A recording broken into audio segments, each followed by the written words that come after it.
Before I start this story, this is a true life story. It's about a woman called Delphina. Once upon a time, in the heart of Kenya, there lived a remarkable woman named Delphina. Now, Delphina wasn't your average Jane.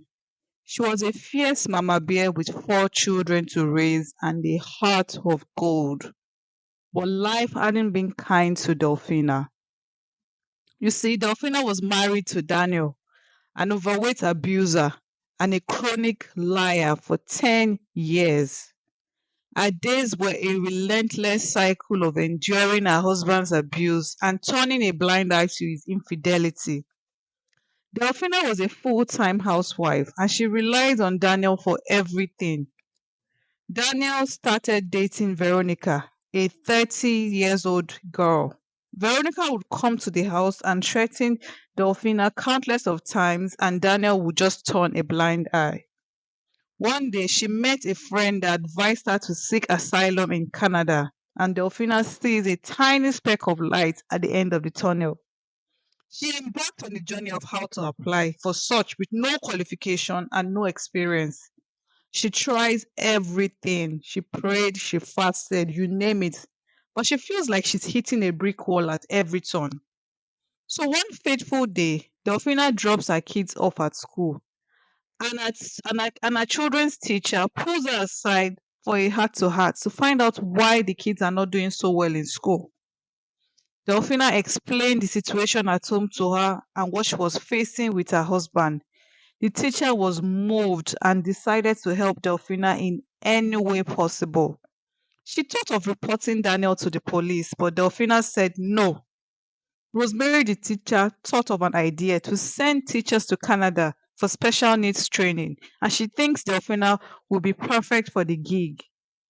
Wow, Delphina is over the moon, feeling like maybe, just maybe, her luck has finally turned around. But life happened again. Delphina's husband had an accident and passed on, leaving Delphina to pick up the pieces, a widow with four mouths to feed. After 6 months, Delphina's visa got approved. She was overjoyed, and finally, she began planning a trip to Canada. She set to leave on February 14th on Valentine's Day. She woke up early. She dropped her keys at her mom's place and she headed to the airport. She called Sarah, a friend of Rosemary, the teacher, that Sarah, I'm about to board the flight. Sarah picked her up when she got to the airport in Ontario and took her home. The next morning, Sarah drove Delphina to a shelter in Ontario because Delphina had applied to seek for asylum at the airport. So Delphina wasn't a visitor. So later, she dropped Delphina at the shelter and she promised to call Delphina later.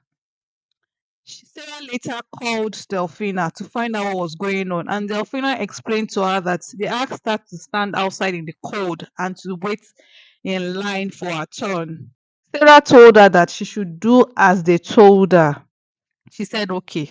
Then later, Sarah tried reaching Delphina the next day to find out if she had gotten in and had taken a bath. To Sarah's surprise, they informed her that Delphina passed on yesterday, that she collapsed on the line due to the cold weather. They had to rush her to the hospital. This is a story of Delphina. She just wanted to move to Canada, searching for greener pastures. This is a true life story of Delphina. It's a sad story. The end.